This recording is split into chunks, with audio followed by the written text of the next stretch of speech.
and gentlemen, good day and welcome to Emcure Pharmaceuticals Limited Q2FY26 earnings call.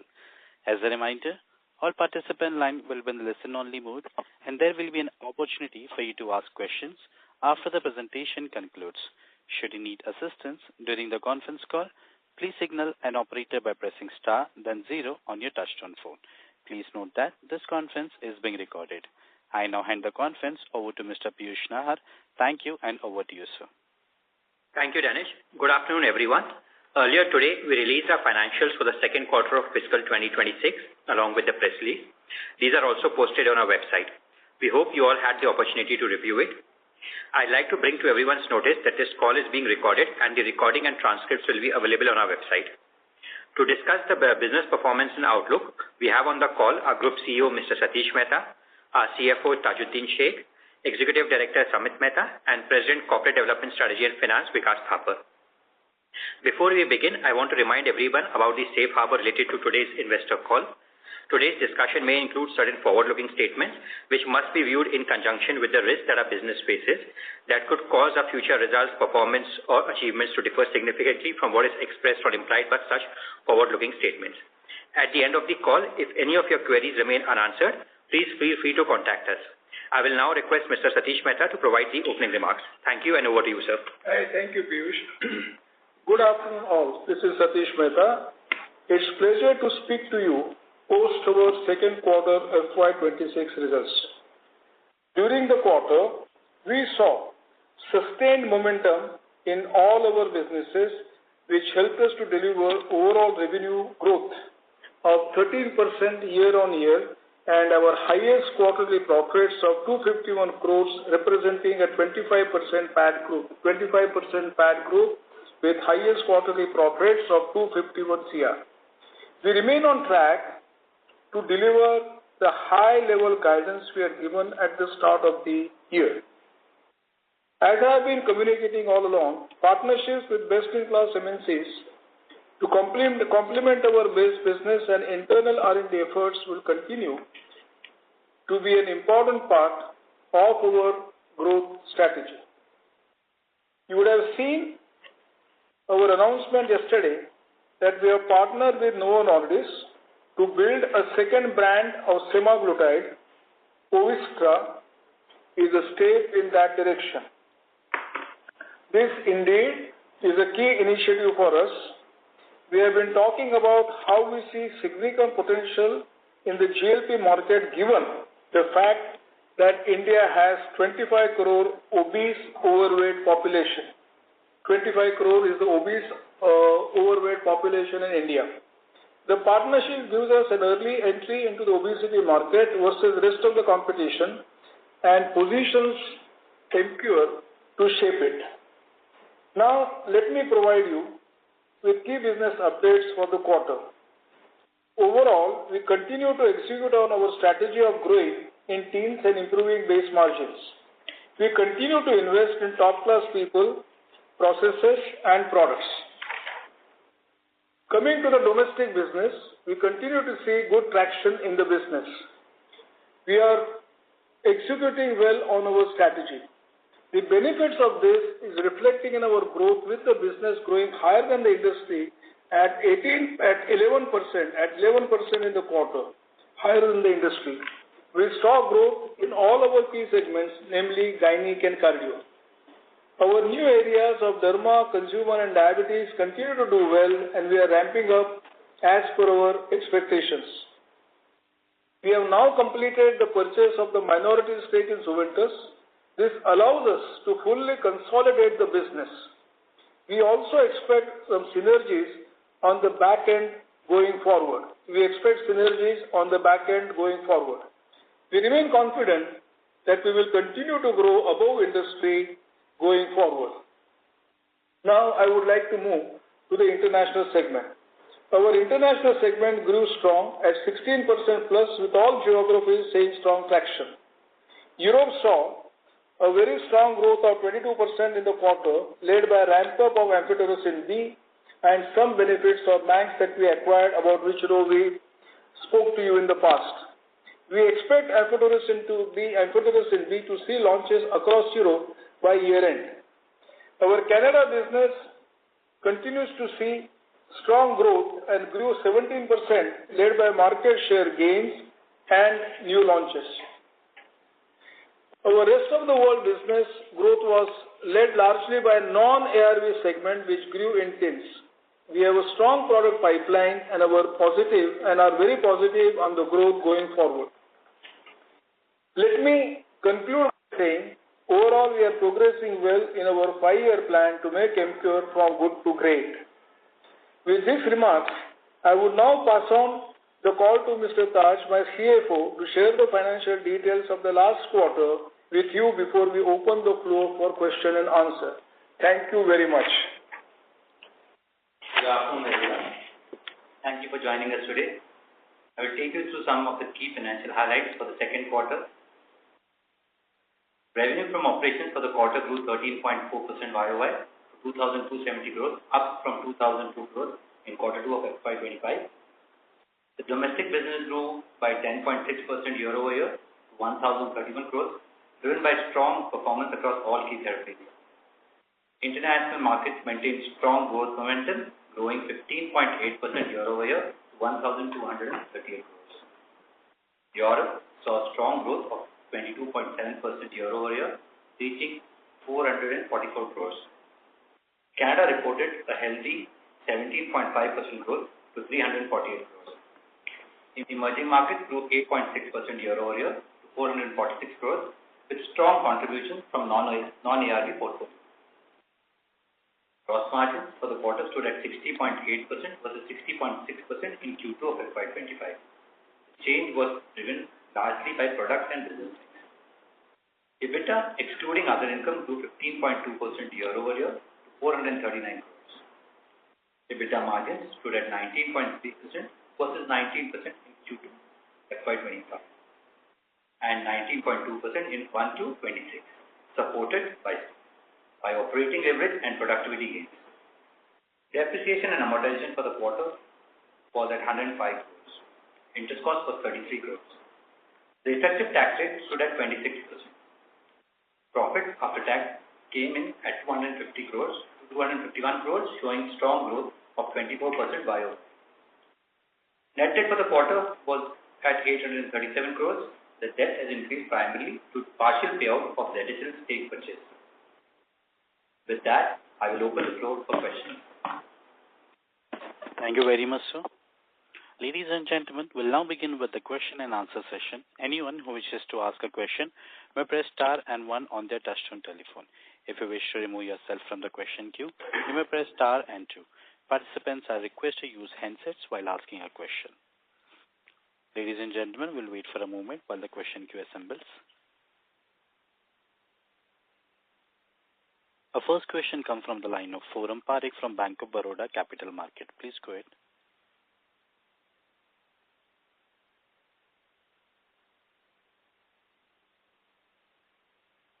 Forum, you may please proceed with the question. Yeah, am I audible now? Yes, you are audible now. Yeah, thank you for the opportunity and congratulations on the good set of numbers. My first question is on the Novo Nordisk deal that we have announced yesterday. I see that we are the exclusive distributor for this Novo Nordisk thing, semaglutide. So how big do we see this opportunity to be? Can it be bigger than the Sanofi's, in-license portfolio? Some color that if you can just share, how big do you see this opportunity? Yeah, hi, this is Vic. I'll take this question. Obviously in terms of potential, as the CEO mentioned, there's more than 250 million people living in India with generalized obesity, and if you add abdominal obesity, the population is as high as 350 million. So obviously the scale of this challenge of obesity or people being overweight is very, very large. While we don't want to put a number to how large the opportunity could be, but we believe that it has certainly a large potential. And obviously we're excited about the partnership with Novo to handle the brand Povistra, because we feel that, having an early mover advantage and an opportunity to shape this market will allow us to fully, capture our chunk of that potential in this market that will play out over time. Yeah, thanks, sir. That's helpful. But I was just looking out, in a chronology, if we have to do it. Like Sanofi's in-license portfolio could be around 200 crores for us. So do you expect this opportunity to be bigger than the Sanofi's opportunity? Madam, if you allow me to say, as far as Sanofi is concerned, we got the portfolio which was already existing. The sales were known. They have been promoting these products, for a very long time. This product, will be launching and we're going to various segments, for the first time. So let it play out over a period of time and we'll keep you posted on a quarterly basis about the progress that we are making. Sure, that's helpful. My second question is on the margins front. I see EBITDA margin is around 19% for a couple of quarters now, 8 to 10 quarters in a row.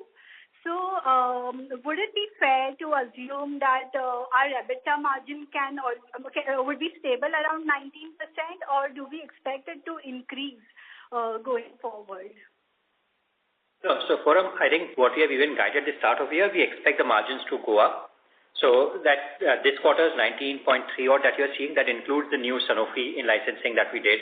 So I think what we have guided for is we expect this year the base margins to improve by about 150 basis points. I think we'll be on track for that.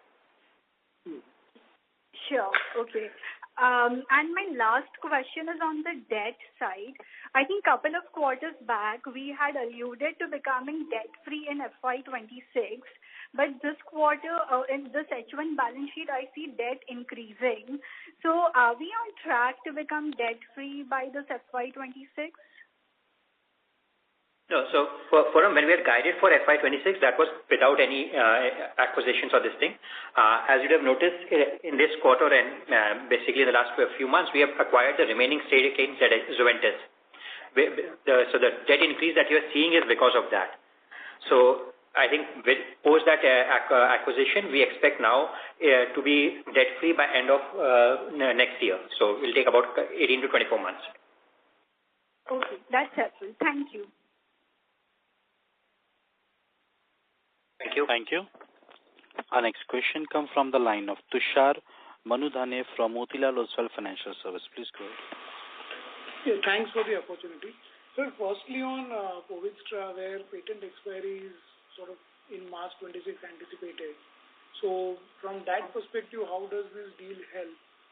Because in which case we are not going to use innovator's brand. And do we have area demarcation in terms of certain regions or areas where there will be sort of exclusivity for Emcure, or the certain areas where Novo Nordisk will only be selling? If you can clarify these 2 points. Yeah, I think, if you look at the construct of this deal, obviously post-LOE we anticipate a very crowded market in India, and so the ability to partner with Novo and launch this brand ahead of the competition and allowing ourselves to shape the market and have brand recall versus being lost in the crowd, probably 4 or 5 months down the line, is something that we feel strongly will allow us to succeed in terms of, our aspirations for, the market share and what we think the potential of the brand is. In terms of the market, obviously one of the rationale for Novo to look to partner this product is based on Emcure's strength, not only in terms of our distribution network across India, but our more than 5,000 field force covering various specialties.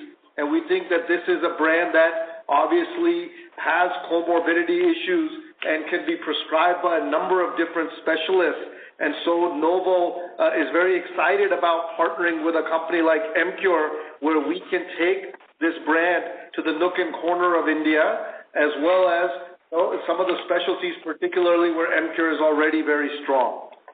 Let me add something, Tushar, for you, that as far as this particular product is concerned at the global level, it has been used, by almost 40 million people.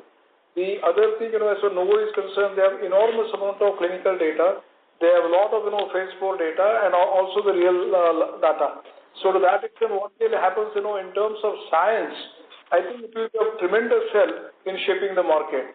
Because, as far as this particular product is concerned, this is being termed as biological injectable, not a biosimilar, not even a chemical entity.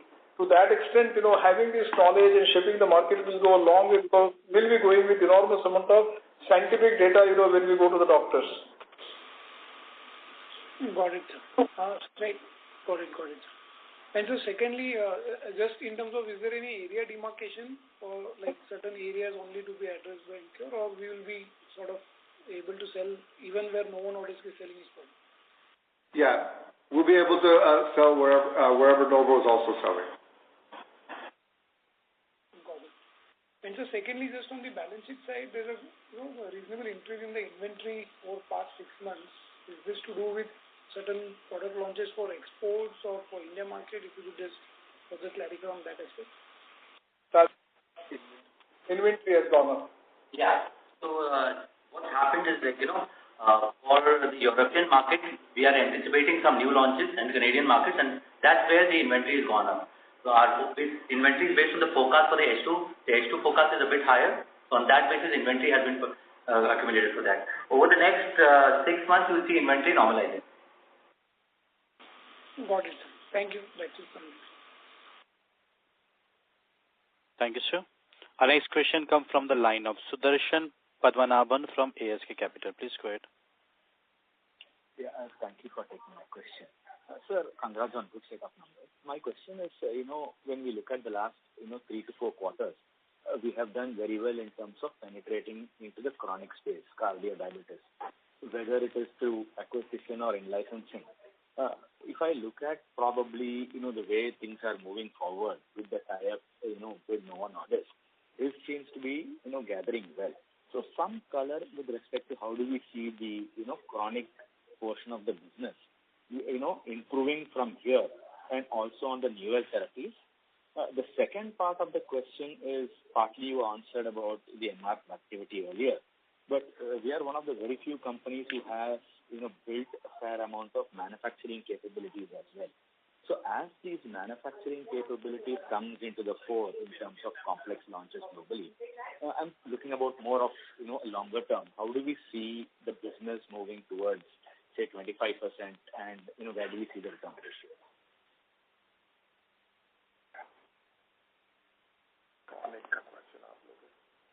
As far as chronic is concerned, because of our association with Sanofi or even for that matter, the products which the company has launched in terms of stability and others, and I am also inclined to take, as far as gynec is concerned, it is subchronic. So that will keep on getting traction as we go along. And semaglutide will also come in the same category because as far as semaglutide is concerned, we have to possibly have a treatment over a period of 6 to 8 months, as I understand.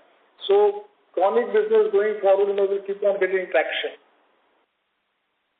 I think on the second part of your question regarding the margin expansion and the in-house manufacturing capabilities, so I think directionally that's absolutely correct. That, if you look at our pipeline, we have a very exciting mix of some complex injectable, some of the biosimilars we want to take to the emerging markets. And so some of these products, obviously, having control of the supply chain and the manufacturing in-house is going to bode well in terms of launching these in various markets internationally. And I think we have guided all along that over the next 3 to 4 year horizon, as the product mix changes, and also in the domestic market with some of the, the addition of the chronic portfolio ramping up, we do think that the margin expansion happens and along with the MR productivity going up as well. Having said that, I would also just urge you to think about, as we highlighted that an important pillar of our growth will continue to be in licensing opportunities with some of the leading MNCs. And so obviously to that extent, those margins have to be sort of looked at in conjunction with those opportunities. But obviously those opportunities tend to be very ROCE lucrative And so to that extent, if you look at the base business and the product mix of that, we're very, very bullish in terms of expanding our margins as we have guided. But then, of course, we also will continue to look for these types of layering on opportunities of in-licensing arrangements that will still be very cash flow positive and ROCE positive into the whole mix. Sure, sir. Do we have any target in mind with respect to how much of chronic are we targeting, say, in 2-3 years, and how much margin would we be looking at? I think for us, the focus will be to grow the chronic, but also the other pillar for us, a big pillar is the women's health, right, which effectively gets classified as acute. So there also we see a lot of potential opportunities now. So it's not going to be very significant because we see both of the pillars going quite well. Sure. So one final question before I join back with you is, as we scale up and as the profitability improves, our ability to generate cash also improves quite drastically. So how do we, look at deploying the cash? I mean, would our target be more so towards domestic? If so, what are we looking at? Or if it is, export market, so what are we looking at over there? So certainly, I think we have stated in the past as well that, M&A will continue to be an important part of our growth strategy. And to that extent, domestic market, which is our single largest market, we will definitely be active in looking for M&A opportunities there. There, it'll obviously be a combination of there are certain segments where we're barely present or not present today. So if we have an opportunity for a portfolio that allows us entry or more meaningful entry into a segment, that's something we would certainly evaluate. Segments where we're already strong, obviously we want to build on our strengths there. So if we have a complementary portfolio that we can add in the segments where we're strong and present is another area we would certainly be aggressive at looking at for the domestic market. Outside of that, in the rest of world markets, there's probably a dozen or so key markets where we think that has a bright future. We're obviously already strong in Canada, in UK, and other parts of Europe. So if we have bolt-on acquisition opportunities to add to what we already have there and a team that already is handling the front end in those markets, certainly we would look at M&A opportunities like we did, for example, with the Manx portfolio recently earlier this year in the UK market. So I would say these are the key areas that we would focus on in terms of deploying some of that cash that we're able to generate. Sure. Thanks a lot, Alexander. Thank you. Our next question comes from the line of Utkarsh Kedia from BFS. Please go ahead. Sir, thank you so much for the opportunity. I actually wanted to ask how the new drug, the Poviztra, is different from Mounjaro, and can it reach the growth levels of Mounjaro in India? Yeah, the two molecules, they are different. Obviously, Poviztra is semaglutide. It's the second brand of Wegovy, which is semaglutide. Mounjaro is tirzepatide. So, that's the difference between the two. And we strongly believe that, the kind of success that Lilly is seeing with Mounjaro can be replicated even with this product, given that there's much more extensive data and some additional indications that this has approval for. Yes, sir, and also one more question. Can you please throw some light on the biosimilar space, how it is progressing as of right now? Sure. So on the biosimilar space, from our existing portfolio, we are seeing more approvals in the emerging markets for tenecteplase, both for the myocardial infarction indication as well as the acute ischemic stroke indication. And as far as the pipeline goes, we have completed our phase 3 of bevacizumab. We believe it's gone up very well, and we should be submitting our file for evaluation by the SEC and subsequent approval by the regulators in the next few weeks. Okay, sir. Thank you so much. That answers my questions. Thank you. Thank you, sir. Our next question comes from the line of Alankar Garude from Kotak Institutional Equities. Please go ahead. Hi, good afternoon, everyone. Sir, is there now any restriction on Emcure launching the generic versions of Ozempic or Wegovy in international markets? No, this agreement with Novo is specifically for the Indian territory, no restrictions for outside of India. Okay, so basically our plans, Vik, for filing in Canada by the end of this fiscal will continue as planned. That's correct. Okay. The second question is, can you talk about the performance of the Sanofi portfolios more in detail, both the cardiac one as well as the diabetes one? Because last year we had seen after the restructuring exercise some erosion in sales in the cardiac portfolio. So if you can just maybe, if not quantitatively, qualitatively comment on how has been the growth in cardiac as well as diabetes. So, I think the cardiac portfolio is now back tracking in line with the industry growth. So there, I think we are seeing, as we had even last quarter mentioned out there, we are seeing normalization out. I think there, as we mentioned out, the one idea for taking over the portfolio is growing our own brand, and that synergy effect now we are seeing reflecting out. So the last few months we have seen some of our own products which go as co-prescription. There we are seeing a significant uptake, which is helping drive the cardio portfolio overall. Diabetes, it's been 2-3 months. Initially, they're tracking very well. I think Sanofi, if you look at it historically, they have not been focusing on this portfolio. So with us now actually promoting it out, we are seeing healthy growth out there in that portfolio. So it's tracking, in fact, better than what we had even targeted out. Got it. So the other question is, we spoke about licensing earlier as well, and then we announced this deal yesterday. Given the focus on licensing, is there any threshold you have in mind at which you want to keep the contribution of the in-license portfolio in India? Yeah, I mean, I think in aggregate, with our mindset is that if we can do deals that are somewhere in the ballpark of mid-teens EBITDA margins and then has a rub-off effect on our entire portfolio, I think that would be sort of the high-level threshold. But then obviously each deal and each product category will have its own dynamics at play, which may deviate slightly up or down from that. But broadly speaking, I think that's the threshold that we would try to solve for as an aggregate for all the in-licensing deals. So, Vic, my question was more around the sales contribution of the licensing portfolio, the in-license portfolio for the domestic market. So is there any threshold you have in mind around the sales contribution for that? Basically, it's difficult to say the threshold or what is the percentage, because, as far as we are concerned, while building the company, there are 3 areas, which are very close to our heart. Number one, that we should keep on building on the big brands, that we have. That's one area on which we'll be focusing.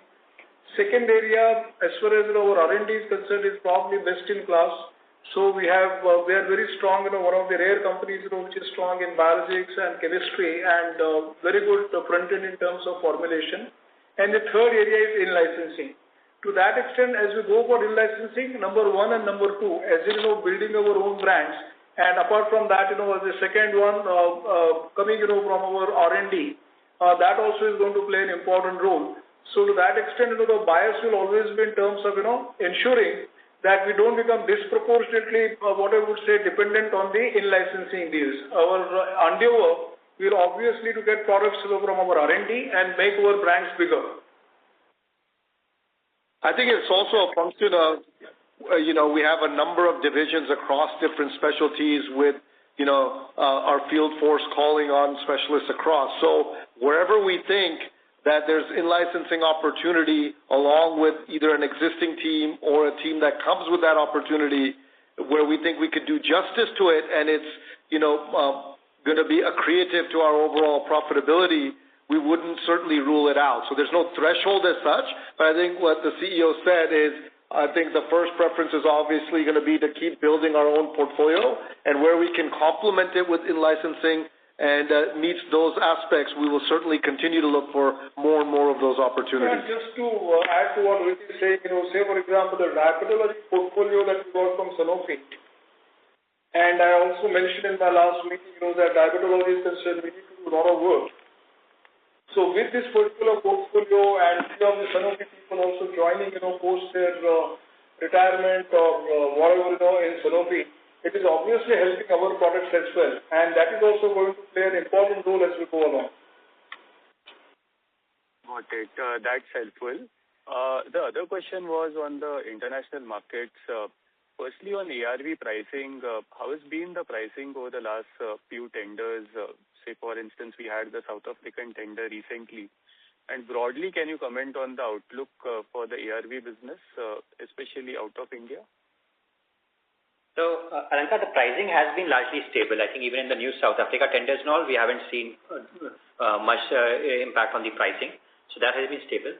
I think for our perspective, we have quite a good, healthy order book. So we have visibility for the current year and even the next year. Yeah, Samit, if you want. And we have really visible outlook for the very reason, the major tender of South Africa has gone our way.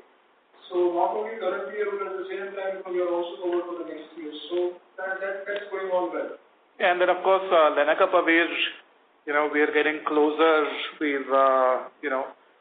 should start applying for submission and approval across different countries, and that should drive. We are also in talks with a few of the other innovator companies for their novel molecules. So the pipeline is very healthy in terms of whatever the upcoming treatment regimens are.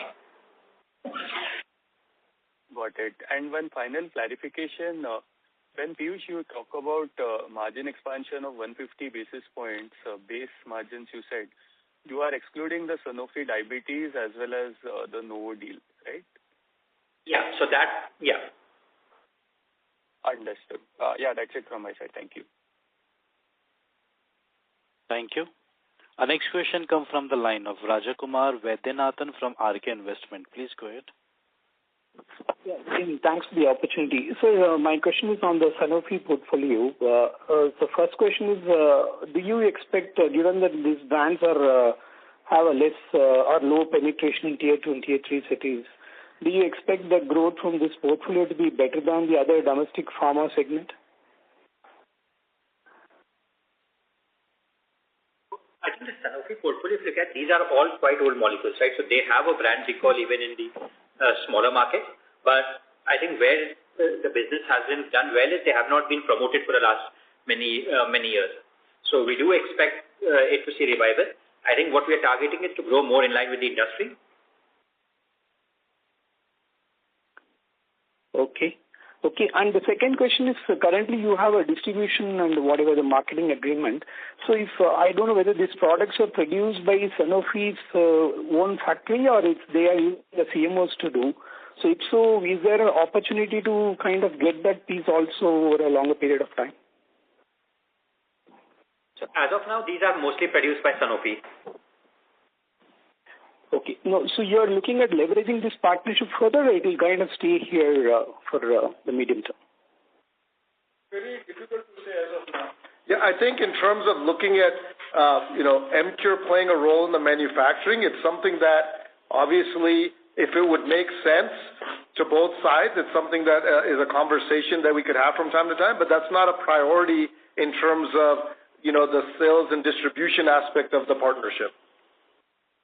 Okay. And lastly, Sanofi has kind of stopped the R&D on the diabetes segment for a long time before. So I just wonder if at some point of time, if they want to divest the portfolio, will Emcure be interested to acquire those brands? Yes. Sanofi brand. Oh, that's speculation. We will see. Because having said that, one thing, that as far as we are concerned, we want to play a bigger role in metabolics. So to that extent, any opportunity comes our way, we'll be more than happy to look at it favorably. Okay, sir. Thank you so much. Thank you. Ladies and gentlemen, anyone who wishes to ask a question may press star and 1 on their touchtone telephone. Our next question comes from the line of Rahul Jivani from IIFL Capital Service Limited. Please go ahead, sir. Yeah, thanks for taking my question. Sir, on this domestic business growth of 10.5%, which we have seen during the quarter, can you comment in terms of what was the organic growth for the portfolio excluding the Sanofi oral anti-diabetes brands? Yeah, so X of that, it would have been at 8.5-9%. Okay, sure. And this quarter, you would have seen the let's say, contribution from that diabetes portfolio to the extent of 2 months. Yeah, roughly about 1.5 months. Okay, sure, sir. And so 8.5% growth on the organic side. Yes. Sure, sir. And sir, obviously last year, or let's say last few years, we got impacted in terms of organic growth in the India business because of patent expiry for FCM. But now, given that FCM patent expiry is also in the base, when do you think that this organic growth for us, let's say, starts moving to a double-digit kind of a number? So if you look at last quarter, we were at, in 1Q, we were at the double digit. I think last quarter, as you noticed, across the industry, there was some impact that we had because of the GST changes. So I think going forward, we should be at that double-digit growth level. I think what we've continued to guide is that organically we would look to be, at industry growth rate plus 100 to 200 basis points. Okay, sure, sir. And sir, on the semaglutide opportunity, can you also talk about the manufacturing strategy for the product? So I would assume that till the patent expiry, you might be importing the product into India. But once the patent goes off, is there an option to manufacture the product locally here in India? In fact, this is their global product, so they will continue to be importing the product for us to market and distribute in India, and no plans to locally manufacture. And in fact, obviously, having the global product for access to Indian market, we think is going to be a huge benefit in terms of giving access to patients to, a product that is, like the CEO said, been used by millions of patients worldwide, the exact product. Okay, sure, sir. Those were the two questions from my side. Thank you. Thank you. Ladies and gentlemen, gentle reminder, anyone who wishes to ask a question may press star and 1 on their touchtone telephone. Our next question comes from the line of Gagan Tharija from Grow Mutual Fund. Please go ahead. Yeah, good afternoon. I hope I'm audible. So you're audible, however, your voice is low. Okay, all right. So the first question is on semaglutide. I think in the past you indicated you are vertically integrated and you want to get into the Indian market for semaglutide. So while the deal is for one segment of semaglutide brand and prescriptions, would you be launching your own generic version of Ozempic in the market in India? No, for the Indian market, I think while we were pursuing our own development, I think in light of this deal, which we believe for Emcure, partnering with Novo is a much more lucrative opportunity to really grab market share and shape the market. So for the Indian context, basically we'll be relying on our deal with Novo for promoting this second brand of Sema. And for the Zuventus balance share that you acquired, will it be effective from the coming quarter, will it basically show up in the minority interest being reduced? That's correct. In fact, it was completely completed in the first week of October itself, so you'll get the benefit of that for pretty much the entire quarter going forward. Right. And on the ROW piece, while this quarter you indicated ARV-related sales perhaps were not very strong, and the sales were driven by X of ARV. How do you see, the balance of the year for both ROW, Europe and Canada, if you could give some idea?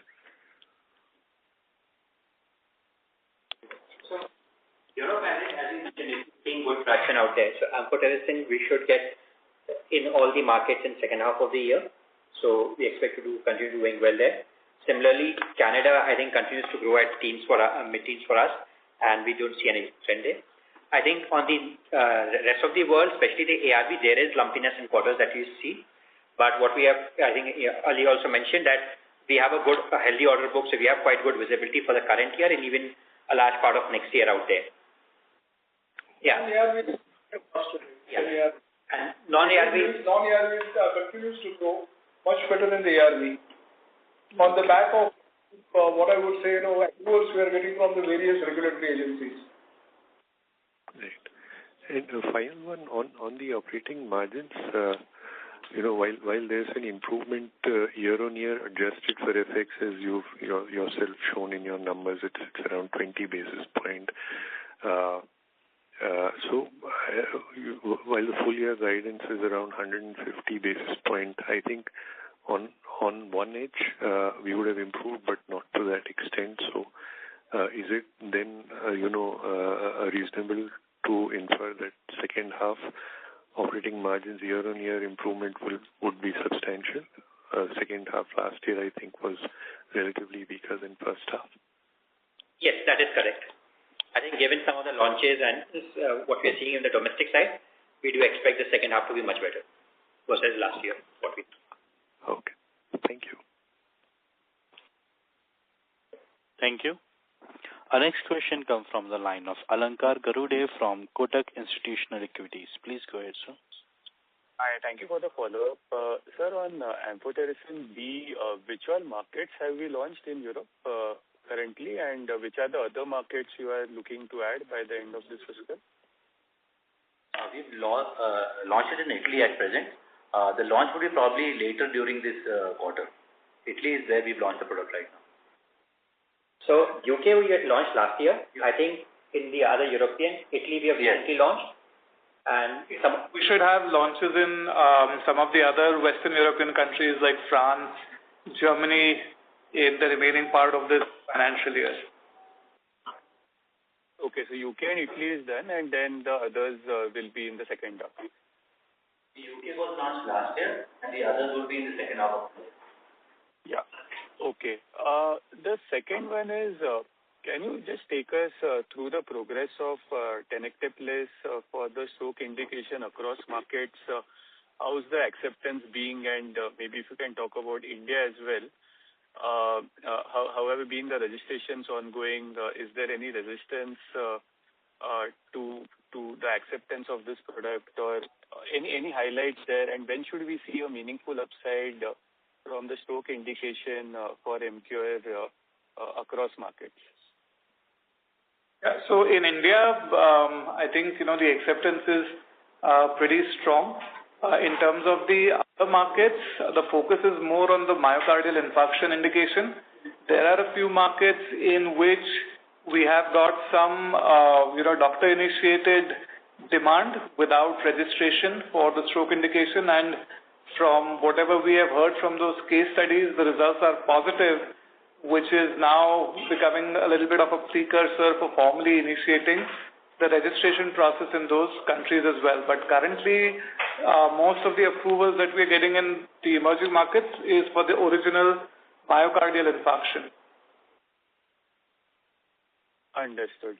Yeah, I think that's it from my side. Thank you. Thank you. Ladies and gentlemen, anyone who wishes to ask a question may press star and one on their touchtone telephone.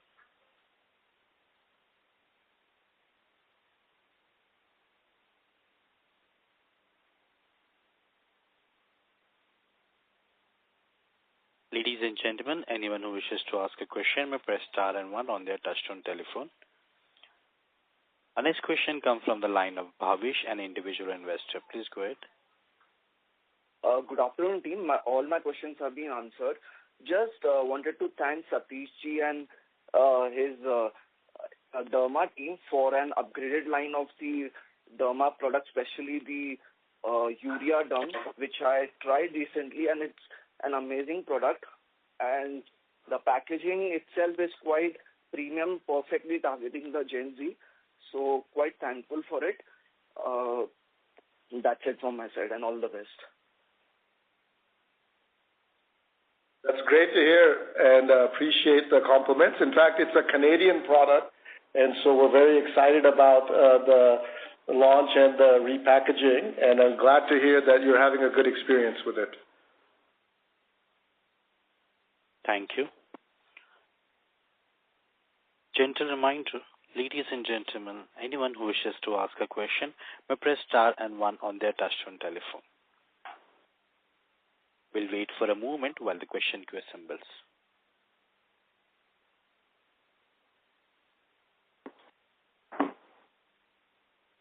Ladies and gentlemen, since there are no further questions from the participant, I now hand the conference over to Mr. Piyush Nahar for the closing comments. Thank you, and over to you, sir. Thank you. Thank you all for joining today's investor call. If any of your queries still remain unanswered, please feel free to get in touch with us. Thank you. Thank you, sir. Ladies and gentlemen, on behalf of Emcure Pharmaceuticals Limited, that concludes this conference. Thank you for joining us, and you may now disconnect your lines.